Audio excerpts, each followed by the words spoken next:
Hello everyone, welcome back to my YouTube channel All in One. In this video, we are going to study the notes and question and answers of class 10, lesson 5, that is Yuddha. If you want the notes of other lesson or other subject, you can check my playlist of my channel. You can easily get from there. ಪದಗಳ ಅರ್ಥ ಆರ್ತನಾದ ಕಷ್ಟಕ್ಕೆ ಸಿಕ್ಕಿದವರ ಕೂಗು ಕ್ರೌರ್ಯ ನಿರ್ದಯತೆ ಕರುಣೆಯಿಲ್ಲದ ರೋದನ ಅಳುವಿಕೆ ಸೂಲಗಿತ್ತಿ ಹೆರಿಗೆಯ ಸಮಯದಲ್ಲಿ ಸಹಾಯ ಮಾಡುವವಳು ಕಿವಿಗಡಚಿಕ್ಕು ಕಿವಿಗೆ ಕರ್ಕಶವಾಗು ground ಭೂಪ್ರದೇಶ ಸಾಂತ್ವನ ಸಮಾಧಾನಪಡಿಸು ಹಂಬಲ ತೀವ್ರ ಆಸೆ ಹತಾಶೆ ನಿರಾಶೆ ಆಶಾಭಂಗ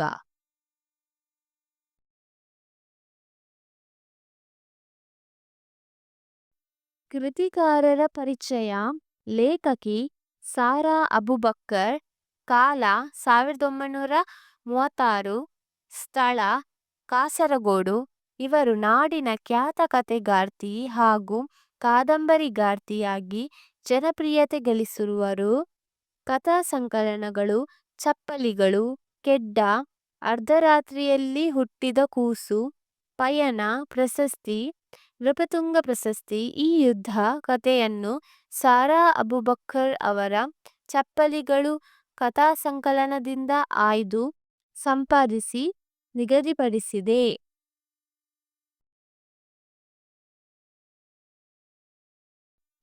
ಕೊಟ್ಟಿರುವ ಪ್ರಶ್ನೆಗಳಿಗೆ ಒಂದು ವಾಕ್ಯದಲ್ಲಿ ಉತ್ತರಿಸಿರಿ. ಫಸ್ಟ್ ಒನ್, ರಾಹಿಲನು ಯಾರು? ಆನ್ಸರ್, ರಾಹಿಲನು ಸೈನ್ಯದಲ್ಲಿದ್ದ ಒಬ್ಬ ಡಾಕ್ಟರ್. ಸೆಕೆಂಡ್ ಒನ್, ರಾಹಿಲನು ತುರ್ತು ಪರಿಸ್ಥಿತಿ ನಿರ್ವಹಣೆಗೆ ಭದ್ರವಾಗಿ ಹಿಡಿದುಕೊಂಡಿದ್ದೇನು?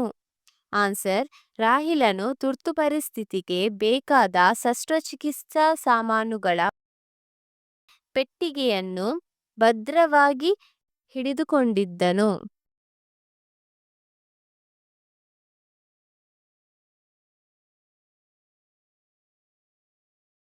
ಥರ್ಡ್ ಒನ್, ಗಡಿ ಪ್ರದೇಶಗಳಲ್ಲಿ ಬ್ಲಾಕ್ ಔಟ್ ನಿಯಮವನ್ನು ಏತಕ್ಕಾಗಿ ಪಾಲಿಸಲಾಗುತ್ತಿದೆ? ಆನ್ಸರ್, ಗಡಿ ಪ್ರದೇಶದಲ್ಲಿ ವಿಮಾನ ದಾಳಿಯಿಂದ ರಕ್ಷಿಸಿಕೊಳ್ಳಲು ಬ್ಲಾಕ್ ಔಟ್ ನಿಯಮ ಪಾಲಿಸಲಾಗುತ್ತಿದೆ. ಫೋರ್ತ್ ಒನ್, ರಾಹಿಲನು ಮುದುಕಿಯ ಎದುರಿಗೆ ನುಡಿದ ಗಂಭೀರವಾದ ಮಾತು ಯಾವುದು? ಆನ್ಸರ್, ರಾಹಿಲನು ನಾನು ಯುದ್ಧ ಮಾಡುವ ಮೂರ್ಖರ ಕಡೆಯವನಲ್ಲ, ಸಂಕಷ್ಟಕ್ಕೀಡಾದ ಮನುಷ್ಯರ ಕಡೆಯವನು ಎಂದು ಮುದುಕಿಯ ಎದುರಿಗೆ ಗಂಭೀರವಾದ ಮಾತು ನುಡಿದನು.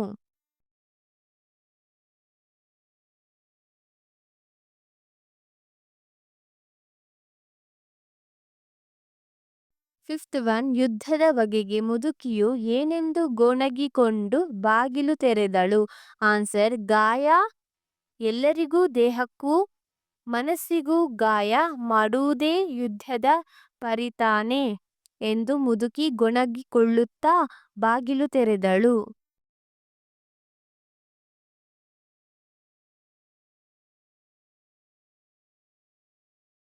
ನೆಕ್ಸ್ಟ್ ಕೊಟ್ಟಿರೋ ಪ್ರಶ್ನೆಗಳಿಗೆ 3-4 ವಾಕ್ಯಗಳಲ್ಲಿ ಉತ್ತರಿಸಿ. ಫಸ್ಟ್ ಕ್ವಶನ್, ಡಾಕ್ಟರ್ಗೆ ವಿಮಾನದ ಪೈಲಟ್ ಏನು ಹೇಳಿದನು? ಆನ್ಸರ್, ಡಾಕ್ಟರ್ ರೇಡಿಯೋ ಸಮನಾಗಿ ಕಾರ್ಯನಿರ್ವಹಿಸುತ್ತಿಲ್ಲ, ಗ್ರೌಂಡಿನೊಡನೆ ಸಂಪರ್ಕ ಬೆಳೆಸಲು ಸಾಧ್ಯವಾಗುತ್ತಿಲ್ಲ, ಎಲ್ಲಾದರೂ ಹೇಗಾದರೂ ಇಳಿಯೋಣವೆಂದರೆ ಈ ಕತ್ತಲೆಯಲ್ಲಿ ಏನೂ ಕಾಣಿಸ್ತಾ ಇಲ್ಲವಲ್ಲ ಎಂದು ವಿಮಾನದ ಪೈಲಟ್ ಹೇಳಿದನು.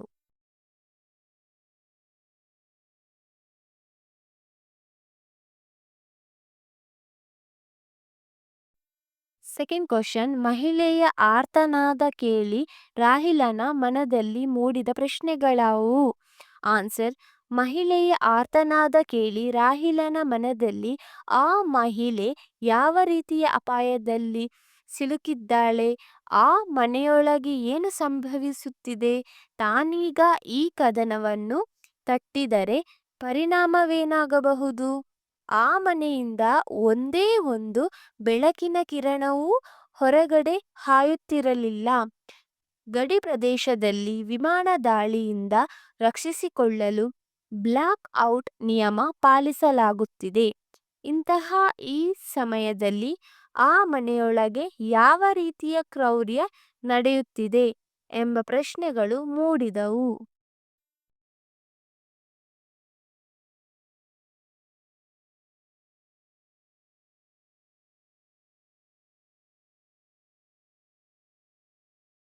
ಥರ್ಡ್ ಕ್ವಶನ್, ಮುದುಕಿಯು ರಾಹಿಲನ ಬಳಿ ಯುದ್ಧದ ಬಗ್ಗೆ ತಿರಸ್ಕಾರದಿಂದ ನುಡಿದ ಮಾತುಗಳೇನು? ಆನ್ಸರ್: ಮುದುಕಿಯು ರಾಹಿಲನ ಬಳಿ ಯುದ್ಧದ ಬಗ್ಗೆ, ನೋಡಪ್ಪ, ನಾನು ಈ ಊರಿಗೆ ಬಂದು 50 ವರ್ಷಗಳಾದರೂ ಆಗಿರಬಹುದು.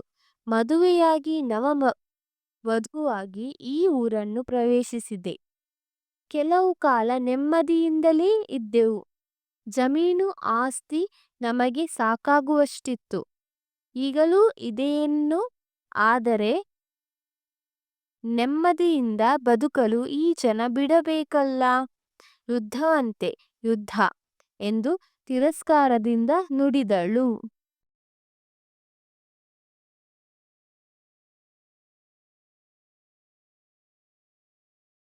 ಫೋರ್ತ್ ಒನ್, ನಿರ್ಜೀವವಾಗಿರುವ ಮಗುವನ್ನು ನೋಡಿ ಮುದುಕಿ ನಿರಾಶೆಯಿಂದ ಹೇಳಿದ್ದೇನು?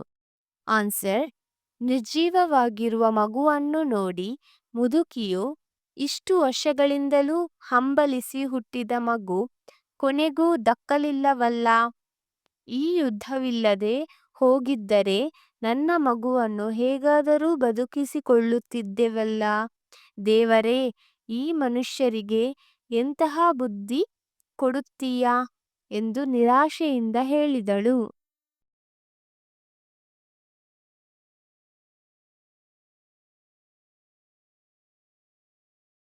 ನೆಕ್ಸ್ಟ್, ಈ ಕೊಟ್ಟಿರೋ ಪ್ರಶ್ನೆಗಳಿಗೆ 8-10 ವಾಕ್ಯಗಳಲ್ಲಿ ಉತ್ತರಿಸಿರಿ. ಫಸ್ಟ್ ಕ್ವಶನ್, ಮುದುಕಿಯು ತನ್ನ ಮಗನು ಯುದ್ಧಕ್ಕೆ ಹೋದ ಸಂದರ್ಭವನ್ನು ಹೇಗೆ ವಿವರಿಸಿದಳು? ಆನ್ಸರ್: ಯುದ್ಧಕ್ಕೆ ಹೋಗಿದ್ದಾನೆ. ನನ್ನ ಮಗನಿನ್ನೂ ಚಿಕ್ಕ ಹುಡುಗನಾಗಿದ್ದಾಗ ಯುದ್ಧಕ್ಕೆ ಹೋದ. ಅವನ ತಂದೆ ಹಿಂದಿರುಗಲಿಲ್ಲ. ಎದೆ ತುಂಬ ಬೂದಿ ಮುಚ್ಚಿದ ಕೆಂಡ. ಎದೆಯ ಗಾಯ ಇಂದಿಗೂ ಇದೆ. ನೋಡು, ಎಲ್ಲ ದುಃಖ ನುಂಗಿಕೊಂಡು ಮಗನನ್ನು ಸಾಕಿ ಸಲಹಿದೆ. ಮದುವೆಯನ್ನೂ ಮಾಡಿದೆ. ಈಗ 5-6 ವರ್ಷಗಳ ಬಳಿಕ ಸೊಸೆ ಗರ್ಭಿಣಿಯಾದಳು. ಮನೆಯಲ್ಲೊಂದು ಪುಟ್ಟ ಮಗುವಿನ ಅಳು ಕೇಳಲು ನನ್ನ ಮಗನು ತುದಿಗಾಲಲ್ಲಿ ನಿಂತು ಕಾಯುತ್ತಿದ್ದನು. ಅಷ್ಟರಲ್ಲಿ ಬಂತು ಯುದ್ಧ. ಅವನೊಮ್ಮೆ ಹಿಂತಿರುಗಿ ಬಂದಿದ್ದರೆ ಸಾಕಾಗಿತ್ತು. ಈ ವಿಷಯ ತಿಳಿದು ಅವನೆಷ್ಟು ಸಂಕಟ ಪಡುತ್ತಾನೋ ಎಂದು ಮುದುಕಿಯು ತನ್ನ ಮಗನು ಯುದ್ಧಕ್ಕೆ ಹೋದ ಸಂದರ್ಭವನ್ನು ವಿವರಿಸಿದಳು.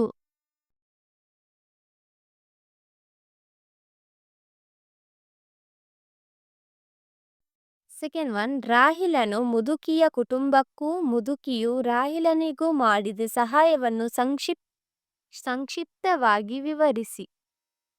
ಆನ್ಸರ್: ಸೈನ್ಯದಲ್ಲಿ ವೈದ್ಯನಾಗಿದ್ದ ರಾಹಿಲನು ಯುದ್ಧದಲ್ಲಿ ಗಾಯಗೊಂಡು ಶತ್ರು ಸೈನಿಕರಿಂದ ತಪ್ಪಿಸಿಕೊಂಡು ಮುದುಕಿ ಮನೆಗೆ ಬಂದಾಗ ಅವಳ ಸೊಸೆ ಹೆರಿಗೆ ನೋವಿನಿಂದ ನರಳುತ್ತಿದ್ದಳು. ಆ ಸಮಯದಲ್ಲಿ ಮುದುಕಿಯ ಮಗ ಯುದ್ಧಕ್ಕೆ ಹೋಗಿದ್ದನು.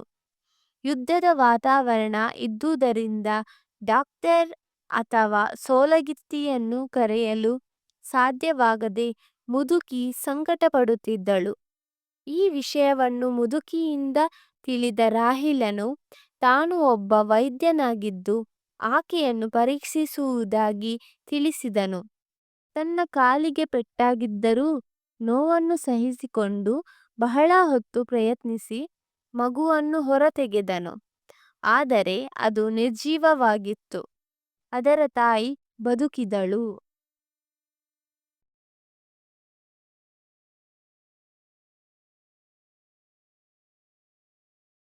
ರಾಹಿಲನ್ನು ನೋಡಿದ ಮುದುಕಿಗೆ ಅವನು ತಮ್ಮವನೇ ಅಥವಾ ಶತ್ರುಗಳ ಕಡೆಯವನೇ ಎಂದು ಸಂದೇಹ ಉಂಟಾಯಿತು. ಅದೇ ಸಮಯಕ್ಕೆ ಅವನನ್ನು ಹುಡುಕಿಕೊಂಡು ಶತ್ರು ಸೈನಿಕರು ಮುದುಕಿ ಮನೆಯ ಬಾಗಿಲು ಬಡಿದರು. ಅವನು ತಮ್ಮ ವಿರೋಧಿ ಸೈನಿಕನೆಂಬ ಅವಳ ಅನುಮಾನ ನಿಜವಾಗಿತ್ತು. ಅವಳು ಅವನ ಕಡೆ ಕೋಪದಿಂದ ನೋಡಿದಳು.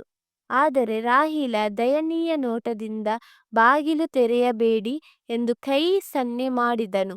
ಅವನು ಸಂಕಷ್ಟದಲ್ಲಿ ತನ್ನ ಸೊಸೆಯ ಪ್ರಾಣ ಉಳಿಸಿದ್ದರಿಂದ ಮುದುಕಿಯು ಅವನನ್ನು ಸೊಸೆ ಮಲಗಿದ್ದ ಕೋಣೆಯಲ್ಲಿ ಮಂಚದಡಿಯಲ್ಲಿ ಬಚ್ಚಿಟ್ಟು ಅಲ್ಲಿಗೆ ಬಂದಿದ್ದ ಸೈನಿಕರಿಗೆ ಆ ಕಡೆ ಯಾರೂ ಬಂದಿಲ್ಲ ಎಂದು ಸುಳ್ಳು ಹೇಳಿ ರಾಹೀಲನನ್ನು ರಕ್ಷಿಸಿದಳು.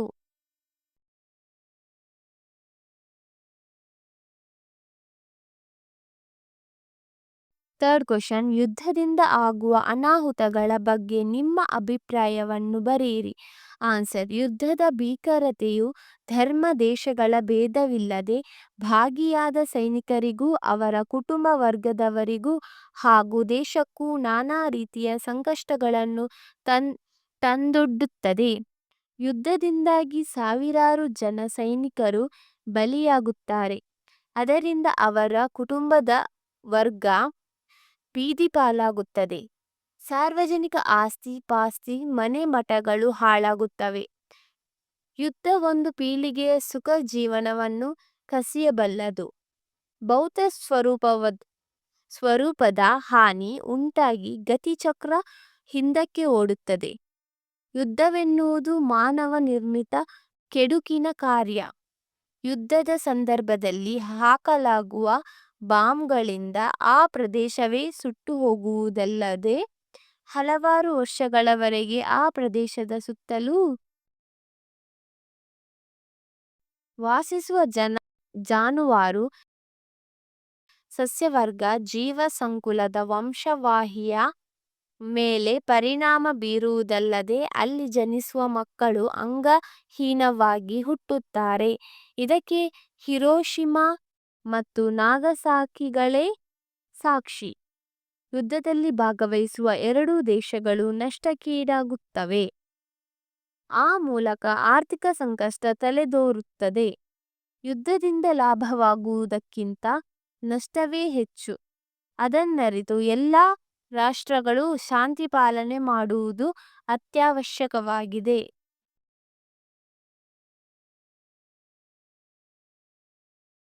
ಈ ಸಂದರ್ಭ ಸಹಿತ ಸ್ವಾರಸ್ಯವನ್ನು ವಿವರಿಸಿ. ಫಸ್ಟ್ ಒನ್, ದಯವಿಟ್ಟು ಬಾಗಿಲು ತೆಗೆಯಿರಿ, ನಾನು ಗಾಯಗೊಂಡಿದ್ದೇನೆ. ಆನ್ಸರ್: ಆಯ್ಕೆ. ಈ ವಾಕ್ಯವನ್ನು ಸಾರಾ ಅಬುಬಕ್ಕರ್ ಅವರು ರಚಿಸಿರುವ ಚಪ್ಪಲಿಗಳು ಕಥಾ ಸಂಕಲನದಿಂದ ಆರಿಸಲಾಗಿರುವ ಯುದ್ಧ ಎಂಬ ಗದ್ಯಭಾಗದಿಂದ ತೆಗೆದುಕೊಳ್ಳಲಾಗಿದೆ. ಸಂದರ್ಭ: ಡಾಕ್ಟರ್ ರಾಹೀಲನು ಶತ್ರು ಸೈನಿಕರ ದಾಳಿಯಿಂದ ಗಾಯಗೊಂಡು ತಪ್ಪಿಸಿಕೊಂಡು ಬರುವಾಗ ಧಾರಾಕಾರವಾದ ಮಳೆ ಸುರಿಯುತ್ತಿತ್ತು. ರಕ್ಷಣೆ ಪಡೆಯಲೆಂದು ಹುಡುಕುತ್ತಿದ್ದಾಗ ಒಂಟಿ ಮನೆಯೊಂದು ಕಾಣಿಸಿತು. ಹೇಗೋ ತೆವಳಿಕೊಂಡು ಆ ಮನೆಯ ಬಳಿ ಹೋಗಿ ಬಾಗಿಲು ತಟ್ಟುವ ಸಂದರ್ಭದಲ್ಲಿ ದಯವಿಟ್ಟು ಬಾಗಿಲು ತೆಗೆಯಿರಿ, ನಾನು ಗಾಯಗೊಂಡಿದ್ದೇನೆ ಎಂದು ಹೇಳುತ್ತಾನೆ.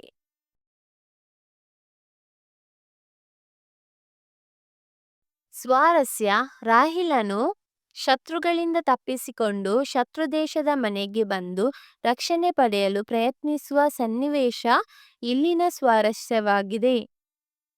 ಸೆಕೆಂಡ್ ಒನ್, ನಾನಾಕೆಯನ್ನು ಪರೀಕ್ಷಿಸುವೆ, ನೀವು ಬಿಸಿ ನೀರು ಸಿದ್ಧಪಡಿಸಿ. ಆನ್ಸರ್: ಆಯ್ಕೆ. ಈ ವಾಕ್ಯವನ್ನು ಸಾರಾ ಅಬುಬಕ್ಕರ್ ಅವರು ರಚಿಸಿರುವ ಚಪ್ಪಲಿಗಳು ಕಥಾ ಸಂಕಲನದಿಂದ ಆರಿಸಲಾಗಿರುವ ಯುದ್ಧ ಎಂಬ ಗದ್ಯಭಾಗದಿಂದ ತೆಗೆದುಕೊಳ್ಳಲಾಗಿದೆ. ಈ ಮಾತನ್ನು ರಾಹೀಲನು ಮುದುಕಿಗೆ ಹೇಳುತ್ತಾನೆ.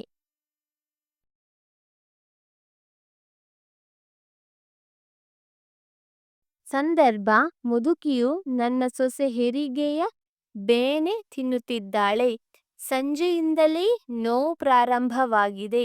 ಡಾಕ್ಟರನ್ನು ಅಥವಾ ಸೋಲಗಿತ್ತಿಯನ್ನಾದರೂ ಕರೆಯೋಣವೆಂದರೆ ಈ ಬಾಂಬುಗಳು ಬ್ಲಾಕ್ ಔಟ್ ಎಂದು ಮುದುಕಿಯು ಹೇಳಿದ ಸಂದರ್ಭದಲ್ಲಿ ಕಾಲಿಗೆ ಪೆಟ್ಟಾಗಿದ್ದ ಡಾಕ್ಟರ್ ನಾನಾಕೆಯನ್ನು ಪರೀಕ್ಷಿಸುವ, ನೀವು ಬಿಸಿ ಬಿಸಿ ಸಿದ್ಧಪಡಿಸಿ ಎಂದು ಹೇಳುತ್ತಾನೆ.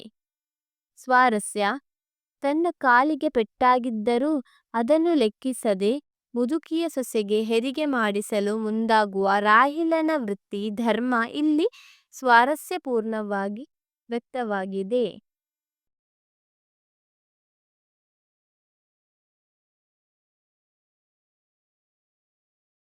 ಥರ್ಡ್ ಕ್ವಶನ್, ಯುದ್ಧಕ್ಕೆ ಹೋದ ತನ್ನ ಮಗನ ಕಣ್ಣುಗಳಂತೆಯೇ ಇದೆಯಲ್ಲ? ಆನ್ಸರ್. ಆಯ್ಕೆ. ಈ ವಾಕ್ಯವನ್ನು ಸಾರಾ ಅಬುಬಕರ್ ಅವರು ರಚಿಸಿರುವ ಚಪ್ಪಲಿಗಳು ಕಥಾ ಸಂಕಲನದಿಂದ ಆರಿಸಲಾಗಿರುವ ಯುದ್ಧ ಎಂಬ ಗದ್ಯ ಭಾಗದಿಂದ ತೆಗೆದುಕೊಳ್ಳಲಾಗಿದೆ. ಈ ಮಾತನ್ನು ಮುದುಕಿಯು ಹೇಳಿದ್ದಾಳೆ. ಸಂದರ್ಭ, ಬಂದಿದ್ದಾತ ತಮ್ಮವನಲ್ಲ ಎಂಬ ಮುದುಕಿಯ ಸಂದೇಹ ನಿಜವಾಗಿತ್ತು. ತಮಗೆ ತಮ್ಮ ದೇಹಕ್ಕೆ ದ್ರೋಹ ಬಗೆಯುವವನು ಎಂದು ಕ್ಷಣಕಾಲ ಆಕೆಯ ಕಣ್ಣುಗಳು ರೋಷದಿಂದ ಕೆರಳಿ ಬಾಗಿಲ ಬಳಿ ಸಮೀಪಿಸುತ್ತಾ ಆತನ ಮುಖ ನೋಡಿದ ಸಂದರ್ಭದಲ್ಲಿ ಯುದ್ಧಕ್ಕೆ ಹೋದ ತನ್ನ ಮಗನ ಕಣ್ಣುಗಳಂತೆಯೇ ಇವೆಯಲ್ಲ ಎಂದು ಕೊಳ್ಳುತ್ತಾಳೆ.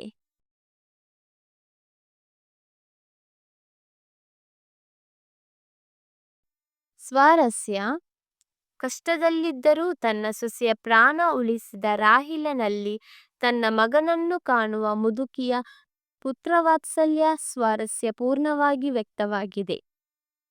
ಫೋರ್ತ್ ಕ್ವಶನ್, ನನ್ನ ಮೊಮ್ಮಗುವಿನ ಹೆಣವಿದೆ ಅಲ್ಲಿ ಅದನ್ನೂ ನೋಡಿ. ಆನ್ಸರ್. ಆಯ್ಕೆ. ಈ ವಾಕ್ಯವನ್ನು ಸಾರಾ ಅಬುಬಕರ್ ಅವರು ರಚಿಸಿರುವ ಚಪ್ಪಲಿಗಳು ಕಥಾ ಸಂಕಲನದಿಂದ ಆರಿಸಲಾಗಿರುವ ಯುದ್ಧ ಎಂಬ ಗದ್ಯ ಭಾಗದಿಂದ ತೆಗೆದುಕೊಳ್ಳಲಾಗಿದೆ. ಈ ಮಾತನ್ನು ಮುದುಕಿಯು ಹೇಳಿದ್ದಾಳೆ.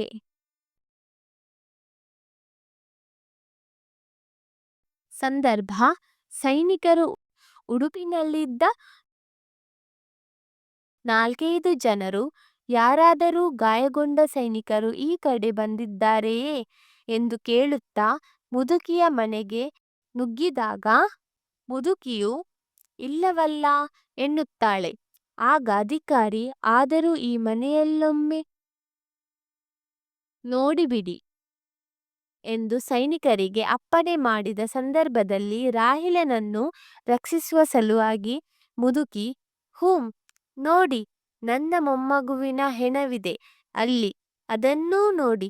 ಈ ಯುದ್ಧ ನನ್ನ ಮೊಮ್ಮಗುವನ್ನು ಉಳಿಸಲಿಲ್ಲವಲ್ಲ, ಯಾರಿಗಾಗಿ ಯಾತಕ್ಕಾಗಿ ಈ ಯುದ್ಧ ಎಂದು ನಿರ್ಜೀವ ಮಗುವಿನ ಬಳಿ ಕುಳಿತು ಎದೆ ಬಡಿದುಕೊಂಡು ಅಳುತ್ತಾಳೆ. ಆಗ ಅವರೆಲ್ಲ ಹೊರಟು ಹೋಗುತ್ತಾರೆ.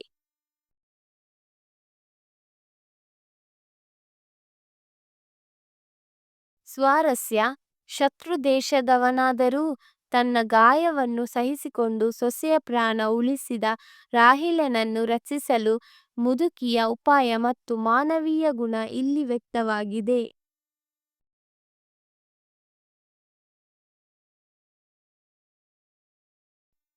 ಈ ಗದ್ಯ ಭಾಗದಲ್ಲಿ ಬಳಕೆಯಾಗಿರುವ ಪ್ರಶ್ನಾರ್ಥಕ ಚಿಹ್ನೆಯ ವಾಕ್ಯಗಳನ್ನು ಸಂಗ್ರಹಿಸಿ ಬರೆಯಿರಿ.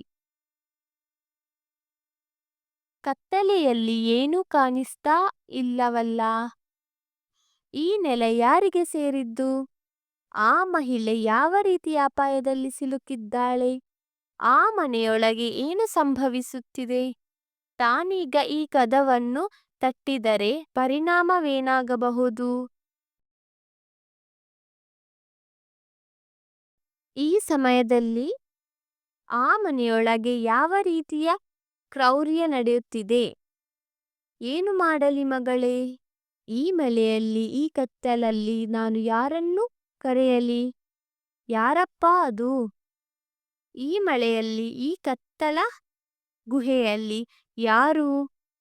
ಯಾರಪ್ಪ ನೀನು? ನಮ್ಮ ಕಡೆಯವನು ತಾನೇ?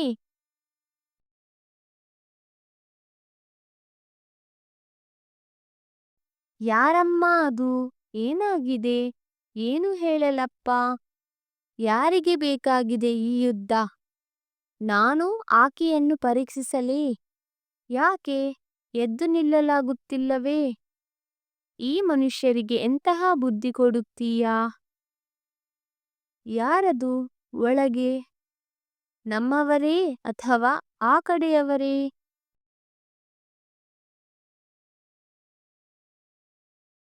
ಭಾಷಾ ಚಟುವಟಿಕೆ.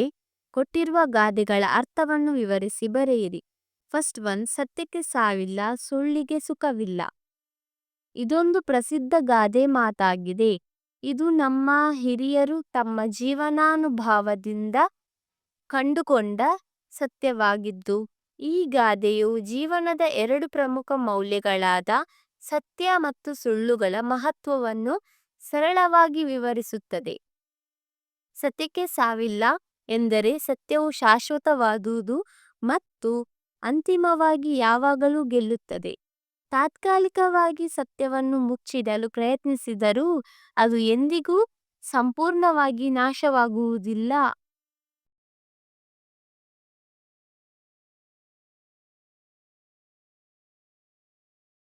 ಸುಳ್ಳಿಗೆ ಸುಖವಿಲ್ಲ ಎಂದರೆ ಸುಳ್ಳು ಹೇಳುವುದರಿಂದ ಶಾಶ್ವತವಾದ ಸಂತೋಷ ಸಿಗುವುದಿಲ್ಲ. ಸುಳ್ಳು ಹೇಳಿದಾಗ ತಾತ್ಕಾಲಿಕ ಲಾಭಗಳು ಸಿಗಬಹುದು, ಆದರೆ ಆ ಲಾಭಗಳು ಹೆಚ್ಚು ಕಾಲ ಉಳಿಯುವುದಿಲ್ಲ. ಆದ್ದರಿಂದ ಈ ಗಾದೆಯು ನಮಗೆ ಸತ್ಯದ ಹಾದಿಯಲ್ಲಿ ನಡೆಯುವಂತೆ ಪ್ರೇರೇಪಿಸುತ್ತದೆ. ಸತ್ಯವು ಕೆಲವು ಸಮಯದಲ್ಲಿ ಕಷ್ಟಕರವಾಗಿರಬಹುದು, ಆದರೆ ಅದು ಶಾಶ್ವತವಾದ ಸಂತೋಷವನ್ನು ತರುತ್ತದೆ. ಸುಳ್ಳು ಸುಲಭವಾಗಿ ಕಾಣಿಸಬಹುದು, ಆದರೆ ಅದು ಅಂತಿಮವಾಗಿ ದುಃಖ ಮತ್ತು ನಾಶಕ್ಕೆ ಕಾರಣವಾಗುತ್ತದೆ.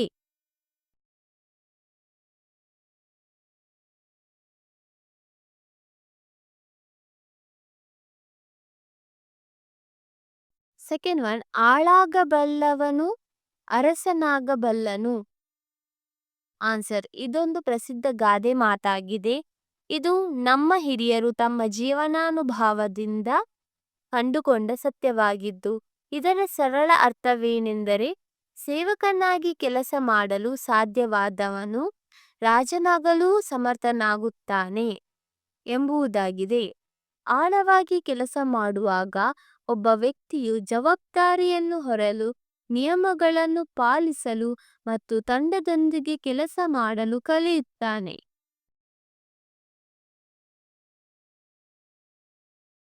ಇಂತಹ ಅನುಭವವು ನಾಯಕತ್ವದ ಗುಣಗಳಾದ ಸಂಘಟನೆ, ನಿರ್ವಹಣೆ, ಸಮಸ್ಯೆ ಪರಿಹಾರ ಮತ್ತು ಸಮುದಾಯದೊಂದಿಗೆ ಬೆರೆಯುವ ಕೌಶಲ್ಯಗಳನ್ನು ಬೆಳೆಸಿಕೊಳ್ಳಲು ಅಡಿಪಾಯ ಹಾಕುತ್ತದೆ. ಸಣ್ಣ ಮಟ್ಟದಲ್ಲಿ ಜವಾಬ್ದಾರಿಗಳನ್ನು ಯಶಸ್ವಿಯಾಗಿ ನಿರ್ವಹಿಸಿದರೆ ಮಾತ್ರ ದೊಡ್ಡ ಜವಾಬ್ದಾರಿಗಳನ್ನು ಹೊರಲು ಆತ್ಮವಿಶ್ವಾಸ ಮತ್ತು ಸಾಮರ್ಥ್ಯ ಹೆಚ್ಚುತ್ತದೆ. ಆಗ ಯಾವುದೇ ಕ್ಷೇತ್ರದಲ್ಲಿ ಉನ್ನತ ಸ್ಥಾನವನ್ನು ತಲುಪಲು ಸಮರ್ಥರಾಗುತ್ತಾರೆ ಎಂಬುದನ್ನು ಈ ಗಾದೆ ಸ್ಪಷ್ಟವಾಗಿ ತಿಳಿಸುತ್ತದೆ.